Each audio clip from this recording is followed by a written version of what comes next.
ஒரு மாநிலத்திலேயோ இல்லை நாட்டிலேயோ சட்ட ஒழுங்கு பிரச்சனை வரும் அப்படின்ற ஒரு ப்ரிகாஷனரி ஆக்ஷனாக தான் நான் இதை பார்க்குறேன். ஸோ அதை வந்து விஜய் அவர்களுக்கு கண்டிப்பாக இன்றைய காலகட்டத்தில் தேவைப்படக்கூடிய சூழல் இங்கே இருக்குது. தமிழ்நாட்டை பொறுத்த வரைக்கும் சட்டம் ஒழுங்கு எப்படி பல்ல இழிக்குது அப்படின்றது நம்ம எல்லாருக்குமே தெரியும். ஒரு விஷயத்துலையும் இங்கே எல்லாத்தையும் கோட்டை விட்டுட்டு மற்றவர்கள் மேலே கையை காட்டி அதுக்கு சப்பக்கட்டு கட்டி இது திராவிட மாடல், எந்த கொம்பனும் குறை சொல்ல முடியாத ஆட்சி அப்படின்லாம் வந்து மேடையில் பேசுவாங்க.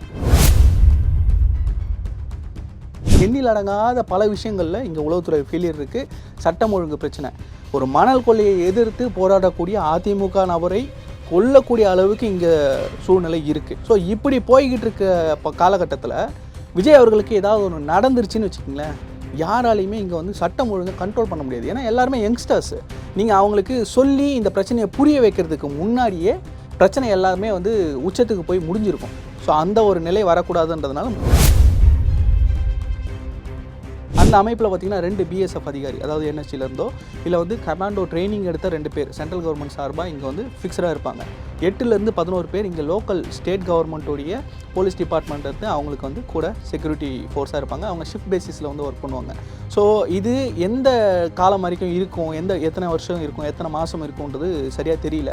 ஏன்னா அந்த பாதுகாப்பு த்ரெட் அப்படின்றது எப்போது இவங்களா விலகுதுன்னு நினைக்கிறாங்களோ இல்லை எனக்கு வேண்டாம் அப்படின்னு சொல்லி இவங்க எழுதி கொடுத்தாலோ இந்த செக்யூரிட்டி வந்து வெளியே எடுப்பாங்க. ஒரு மாதத்துக்கு கிட்டத்தட்ட 12 லட்சம் ரூபாய் வந்து இந்த ஒரு செக்யூரிட்டி டீமுக்காக இவங்க வந்து ஸ்பெண்ட் பண்ணி ஆகணும். சிலருக்கு சில படங்கள் மூலமாக சர்ச்சைகள் மூலமாக ரிலீஜியன் ரிலேட்டடாக வந்து சில இஷ்யூஸ் வரும்பொழுது அவர்களுக்கான பாதுகாப்பை அரசே வந்து கொடுக்கும். அது எப்போ கொடுக்கும்னா இன்டெலிஜென்ஸ் வந்து இந்த விஷயம் இருக்குது, இந்த பிரச்சனை ஏதோ ஒரு வரப்போகுது அப்படின்றத ஸ்மெல் பண்ணி அவங்களுக்கு வந்து கொடுத்துருவாங்க. ஸோ அப்படி வாங்கினவங்க நிறைய பேர் இருக்காங்க. ஸோ இது இல்லாமல் இண்டிவிஜுவலுக்கு ஒய் கேட்டகரி அளவுக்கு அரசே முன் வந்து கொடுக்குறது இதுதான் முறையாக நான் பார்க்குறேன். நிறைய பேர் வந்து அந்த முட்டை வீசினதுக்கே ஃபோன் நம்பரை கண்டுபிடிச்சிட்டேன், அட்ரஸை கண்டுபிடிச்சா ஏறி போய் மெதிச்சிருக்கன்ற அளவுக்கு பேசிக்கிட்டு இருக்காங்க. ஸோ அது எல்லாமே ஒரு உணர்ச்சி வசப்பட்டு பேசக்கூடிய விஷயங்கள், அது நடக்கும். ஏன்னா உணர்வுபூர்வமாக ஒரு தலைவரை ஏற்றுக்கொண்ட ஒரு விஷயம் தான். ஸோ அவருக்கு ஏதாவது ஒரு அசம்பாவிதமோ இல்லை ஒரு அவப்பெயரோ வருது அப்படின்னா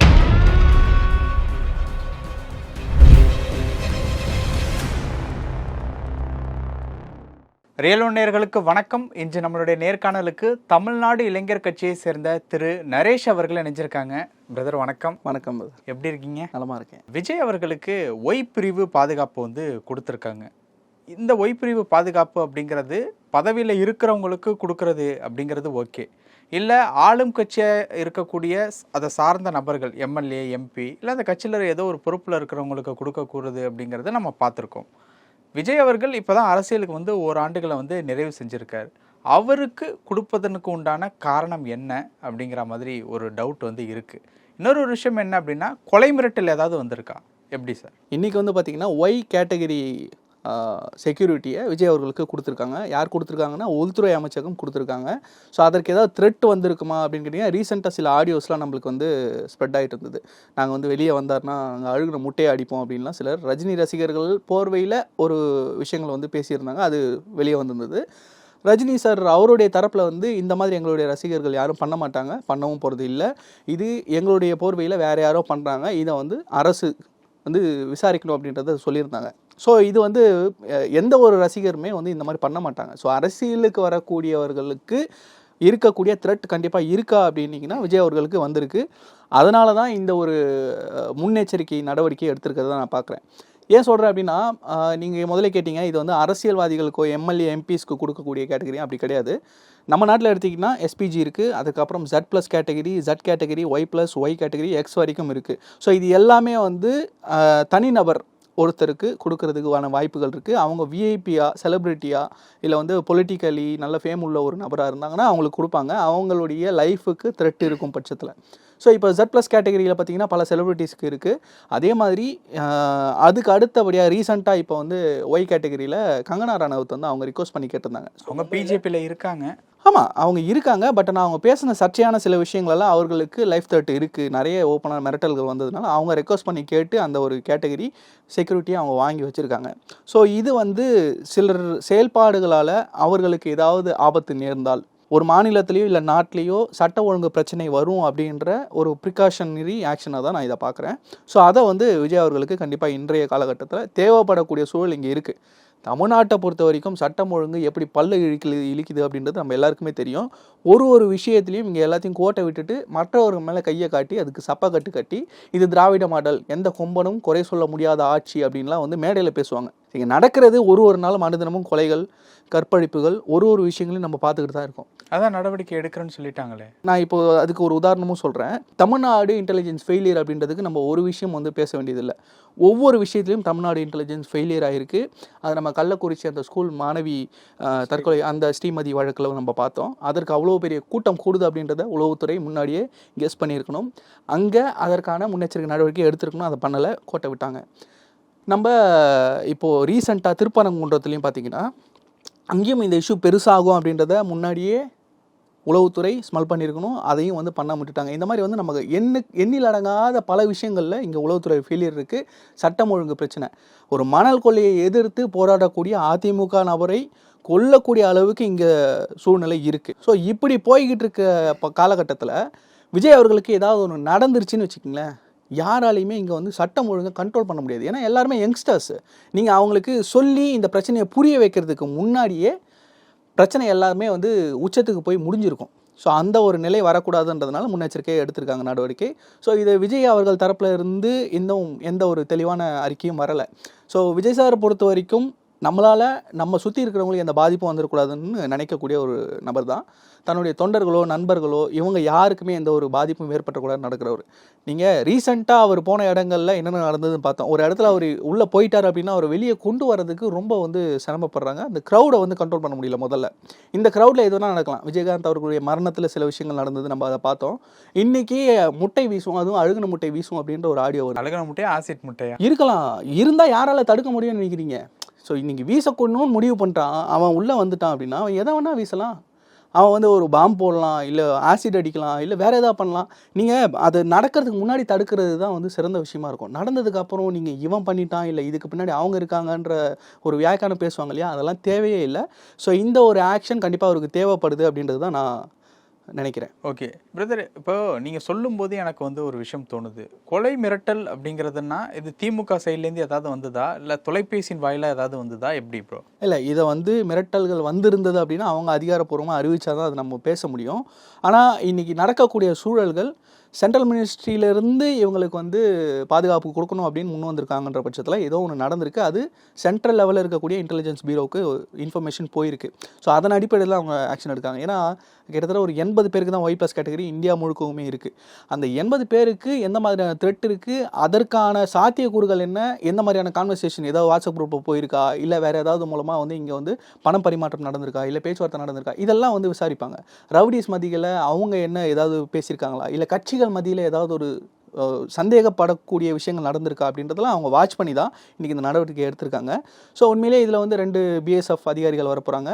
மாநில காவல்துறையும் இதில் உதவியாக இருக்க போகுது. உண்மையிலேயே இப்போ வந்து ஒரு கூண்டில் அடைக்கப்பட்ட ஒரு சிங்கம் மாதிரி தான் வந்து நம்ம அவரை பார்க்க முடியும். ஏன்னா ஏற்கனவே பாடிகார்டோட போயிட்டுருக்காரு வராருன்ற விமர்சனங்கள் இருந்தது. அது இல்லாமல் சில இடங்களுக்கு போகிறது வரதெல்லாம் கொஞ்சம் கஷ்டமாகவே இருக்கும் இன்றைக்கி இருக்கிற காலகட்டத்தில். ஆனால் இப்போது இந்த செக்யூரிட்டி டீமோடு அவங்க போகிறது அப்படின்றதுமே வந்து மக்களோட இன்னும் அன்னோன்யத்தை குறைக்குமோ அப்படின்ற ஒரு சந்தேகம் அதுவும் இருக்குது. இன்னொன்று, இவங்க செய்யக்கூடிய அடுத்தடுத்து மீட்டிங்ஸோ இல்லை அடுத்தடுத்து போராட்டங்களோ ஆர்ப்பாட்டங்களோ எது டிஸ்கஸ் பண்ணாலும் இந்த டீம் கூட யார் கூட மீட் பண்ணுறீங்க இதெல்லாம் வந்து சொல்லி தான் பண்ண வேண்டியிருக்கீங்க ஃபார் செக்யூரிட்டி ரீசன்ஸ். அது அரசுக்கோ மத்திய அரசாக இருந்தாலும் மாநில அரசாக இருந்தாலும் அவங்களுக்கு இன்ஃபர்மேஷன் போகக்கூடிய வாய்ப்புகளும் இருக்குது. அதுவும் ஒரு ட்ராபேக்காக இருக்கும்ன்றதை நான் நினைக்கிறேன். போக போக தான் தெரியும். ஸோ இவங்க த்ரெட்டை வந்து உண்மையிலேயே கொலை மிரட்டலாக வந்ததா, ஃபோனில் வந்ததா என்னன்றதை அவங்க சைட்லேருந்து அதிகாரப்பூர்வ அறிவிப்போம். கண்டிப்பாக நம்ம அதை பற்றி பேசலாம். ஓகே, ஒய் பிரிவு பாதுகாப்பு அப்படின்னா என்ன ப்ரோ? அது என்ன மாதிரியான செக்யூரிட்டியாக இருக்கும்? துப்பாக்கி ஏந்திய போலீஸ் நம்ம ஸ்டேட்டில் நம்ம கேள்விப்பட்டிருக்கோம். யாருக்காவது கொலை மிரட்டல் வந்துச்சு அப்படின்னா 2 கான்ஸ்டபிள்ஸ் துப்பாக்கி வச்சுட்டு அவங்களோட நீங்கள் பாதுகாப்புக்கு போங்க அப்படிங்கிற மாதிரி சில விஷயங்கள் வந்து பார்த்துருப்போம். ஒய் பிரிவு பாதுகாப்பு அப்படின்னா என்ன? ஸோ இப்போ ஒய் பிரிவு பாதுகாப்பு அப்படின்றது கேட்டகரி வைஸ் பார்த்தீங்கன்னா ஒரு மிகப்பெரிய செலிபிரிட்டி, ஸோ ஃபேன் பேஸ் இருக்கக்கூடிய அவர்களுக்கு ஃபாலோவர்ஸ் இருக்கக்கூடியவர்களுக்கு த்ரெட்டன் வரும்போது கொடுக்கக்கூடிய ஒரு பாதுகாப்பு அமைப்பு. அந்த அமைப்பில் பார்த்தீங்கன்னா 2 BSF அதிகாரி, அதாவது NSGலேருந்தோ இல்லை வந்து கமாண்டோ ட்ரைனிங் எடுத்த 2 பேர் சென்ட்ரல் கவர்மெண்ட் சார்பாக இங்கே வந்து ஃபிக்ஸடாக இருப்பாங்க. 8லேருந்து 11 பேர் இங்கே லோக்கல் ஸ்டேட் கவர்மெண்ட்டோடைய போலீஸ் டிபார்ட்மெண்ட் எடுத்து அவங்களுக்கு வந்து கூட செக்யூரிட்டி ஃபோர்ஸாக இருப்பாங்க. அவங்க ஷிஃப்ட் பேசிஸில் வந்து ஒர்க் பண்ணுவாங்க. ஸோ இது எந்த காலம் வரைக்கும் இருக்கும், எத்தனை வருஷம் இருக்கும், எத்தனை மாதம் இருக்கும்ன்றது சரியாக தெரியல. ஏன்னா அந்த பாதுகாப்பு த்ரெட் அப்படின்றது எப்போ இவங்களா விலகுதுன்னு நினைக்கிறாங்களோ, இல்லை எனக்கு வேண்டாம் அப்படின்னு சொல்லி இவங்க எழுதி கொடுத்தாலோ இந்த செக்யூரிட்டி வந்து வெளியே எடுப்பாங்க. ஒரு மாதத்துக்கு கிட்டத்தட்ட 12 லட்சம் ரூபாய் வந்து இந்த ஒரு செக்யூரிட்டி டீமுக்காக இவங்க வந்து ஸ்பெண்ட் பண்ணி ஆகணும். அதாவது விஜய் சார் கொடுக்கணும். விஜய் சார் கொடுத்தாகணும். ஏன்னா வந்து அந்த செக்யூரிட்டிக்கு வந்து கவர்மெண்ட் சைட்லேருந்து கொடுத்தாங்கன்னா மேபி அவங்க ஃபண்ட் பண்ணலாம். பட் ஆனால் இங்கே இவருக்கான ஒரு பாதுகாப்பு பர்சனல் ப்ரொடெக்டிவ்னும் போது இவர்கிட்ட இருந்து 12 லட்ச ரூபாய் வரைக்கும் இவர் வந்து ஸ்பெண்ட் பண்ண வேண்டியிருக்கும். அவர்களுக்கான மற்ற விஷயங்களையும் இவங்க தான் பார்க்குற மாதிரி இருக்கும். ஸோ தொடர்ந்து எங்கெங்கெல்லாம் போகிறாங்க வராங்க எல்லாத்தையும், அதாவது நாளைக்கு என்ன அப்டேட்ஸோ நாளைக்கு என்ன ஆக்டிவிட்டி இருக்குது அப்படின்றத எப்படி பிஏ வச்சு நம்ம வந்து எடுப்போமோ அந்த மாதிரி வந்து செக்யூரிட்டி டீம் அவங்களும் எடுப்பாங்க. ஸோ அதை பேஸ் பண்ணி தான் இவங்க அந்த ஒரு செக்யூரிட்டி கிட்ட எதையும் சொல்லாமல் ப்ரீ பிளான்டாக எதுவும் வந்து பண்ண முடியாது. ப்ரீ பிளானாக பண்ண முடியாது அப்படின்னா வெளியில் எங்கேயாவது போகிறோம் அப்படின்னா இவங்கள்ட்ட சொல்லிடணும். ஆமாம், அதுவுமே வந்து ஒரு நீங்கள் த்ரெட் இருக்கிற ஒரு ஆள் செக்யூரிட்டி டீம் உங்கள் கூட இருக்கும்பொழுது அவங்ககிட்ட சொல்லாமல் சில விஷயங்கள் பண்ணுறீங்க அப்படின்னா அந்த இடத்துல ஒரு லூப் ஹோல் வரதுக்கு வாய்ப்பு இருக்குது. அந்த லூப் ஹோல் மூலமாக அவங்களுக்கு ஆபத்து வரதுக்கான வாய்ப்புகளும் இருக்குது. ஸோ இதை வந்து தீர பார்க்கறதுக்கான அந்த டீமாக ஒர்க் பண்ணுவாங்க. ஸோ இது நம்ம நாட்டில் நிறைய பேருக்கு வந்து இந்த கேட்டகரி வந்து செக்யூரிட்டி இருக்குது. இந்த செக்யூரிட்டியை மீறி எந்த ஒரு அசம்பாவிதம் நடக்காதுன்றது இது வரைக்கும் நம்ம பார்த்துக்கிட்டு இருக்கக்கூடிய ட்ராக் ரெக்கார்ட். இதுக்கு முன்னாடி அந்த மாதிரி ஏதாவது நடிகர்களுக்கு கொடுத்து நீங்கள் பார்த்துருக்கீங்களா? ஒரு பிரபலமாக ரீசெண்டாக வந்து இவருக்கும் அமீர் கான் கொடுத்துருக்காங்க. கங்கனா ரனவத் வந்து கேட்டு வாங்கியிருக்காங்க. ஸோ நடிகர்களுக்கு வந்து இருக்கிறது வந்து இயல்பு. முக்கியமாக அவருடைய படம் வெளியாகும் போது நம்ம இந்த காஷ்மீர் ஃபைல்ஸ்னு சொல்லி ஒரு படம் வந்தது இல்லையா, அந்த டைரக்டருக்கு கூட மல்லோத்ரா அவருக்கும் கொடுத்துருக்காங்க. ஜெட் கேட்டகரி பிரிவில் கொடுத்துருக்காங்க.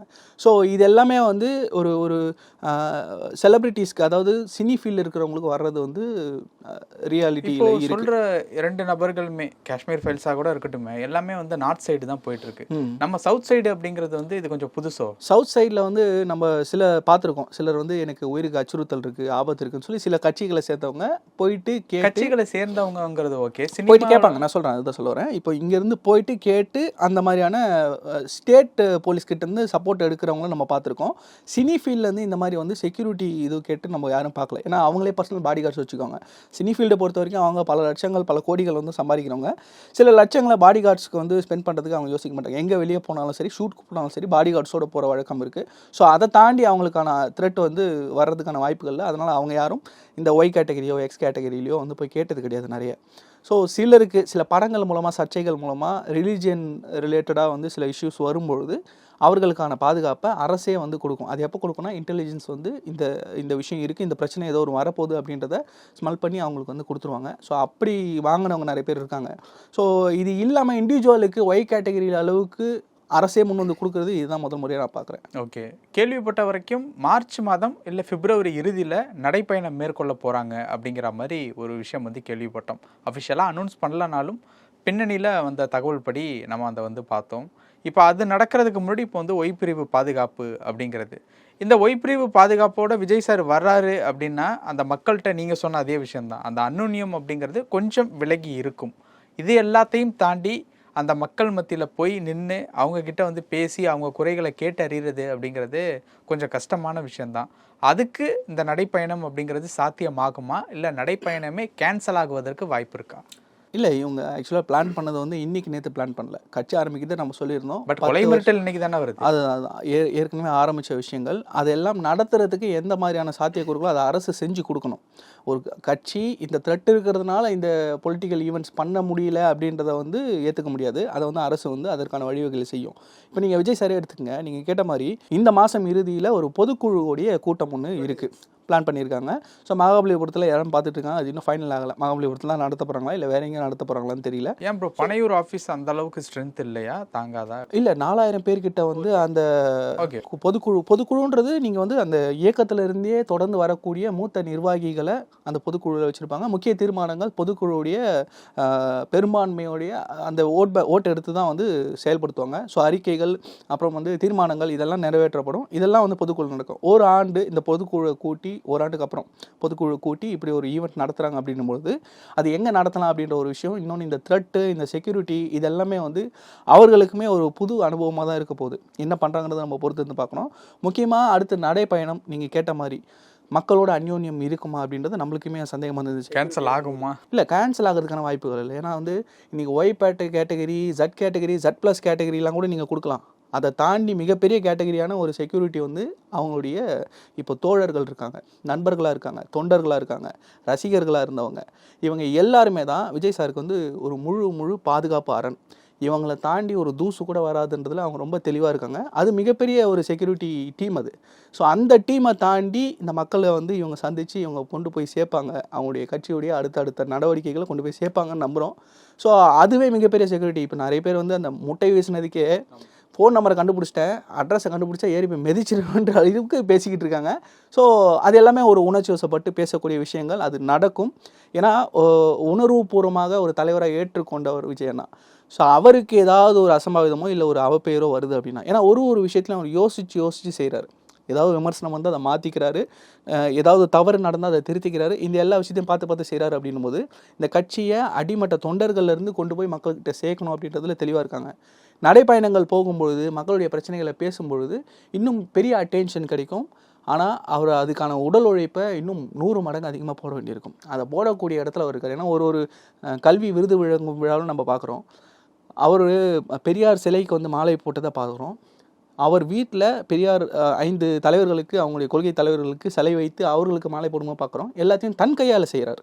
ஸோ இது மற்ற எல்லா இடங்களையும் நம்ம பார்த்துருப்போம். இது கொஞ்சம் விசித்திரமாக இருக்கும். தானே தன் கையால் எடுத்துகிட்டு போய் செய்யக்கூடிய விஷயங்கள், அதை வந்து யார் வேணால் செய்யலாம். நம்மளே வந்து ஒரு 2 பேக் எடுத்துகிட்டு போகும்போது ஒரு பேக்கை பக்கத்தில் கூட வரவங்ககிட்ட கொடுத்துட்டு போவோம், அந்த மாதிரி இருக்கும். ஆனால் அது கூட இல்லாமல் தானே செய்யணும் அப்படின்ற ஒரு முனைப்போடு இருக்கார். ஒரு விஷயத்தையும் ரொம்ப டீப்பாக பார்க்குறாரு. ஸோ இந்த செக்யூரிட்டியை தாண்டி மக்கள்கிட்ட எப்படி போய் சேர்றது அப்படின்றதுக்கு அவங்க யூகம் அமைக்க போகிறாங்க, அதற்கு செயல்படுத்த போகிறாங்கன்றது தான் நான் பார்க்குறேன். கண்டிப்பாக இந்த மார்ச்லேருந்து அடுத்த மார்ச் வரைக்கும் ஒவ்வொரு மாதமும் பெரிய விஷயங்கள், ஈவெண்ட்ஸ் பண்ண போகிறாங்க. மண்டலங்கள் வாரியாக மாநாடு நடத்துறதுக்கு பிளான் பண்ணியிருக்காங்க. மாவட்டங்கள் வாரியாக மாநாடுகள் நடத்துறதுக்கு பிளான் பண்ணுறாங்க. ஸோ தொகுதி வாரியாக பயணம் பண்ணுறதுக்கும் பிளான் பண்ணிகிட்டு இருக்காங்க. ஸோ இது எல்லாமே அடுத்தடுத்த வருஷங்களில் தமிழக வெற்றி கழகத்தை ஒரு மிகப்பெரிய ஆண்டாக அமைய போகுதுன்றதுல எந்த ஒரு மாற்று கருத்தும் இல்லை. துப்பாக்கிக்கே துப்பாக்கி ஏந்திய பாதுகாப்பு கொடுத்துருக்காங்க. ஸோ உண்மையிலே நம்ம என்ன டீப்பாக பேசினாலும் ஒரு விஷயம் சம்பவம் நடக்கிறதுக்கு முன்னாடி தடுக்கிறது அப்படின்றது தான். Prevention is better than cure. அது வந்து எல்லா விஷயத்தையும் காப்போம் தான். ஆமாம், நடந்ததுக்கு அப்புறம் நம்ம குறை சொல்லி இல்லை இப்படி பண்ணியிருக்கலாம்னு சொல்லி பேசுகிறதுல வந்து எந்த ஒரு அர்த்தமுமே இல்லை. ஸோ அந்த விஷயங்களில் இதை நம்ம பொறுத்திருந்து பார்ப்போம் எப்படி போகுது அப்படின்றது. இது எவ்வளோ நாளைக்குன்றதும் தெரியல. அடுத்த எலெக்ஷன் வரைக்குமே வச்சுக்கிட்டு இதில் ஏதாவது பாலிடிக்ஸ் பண்ணுறாங்களா அப்படின்றது நம்ம பொறுத்து தான் பார்க்க முடியும். நிறைய விஷயங்கள் பகிர்ந்தீங்க. நேரத்துக்கு ரொம்ப நன்றி. ரொம்ப நன்றி.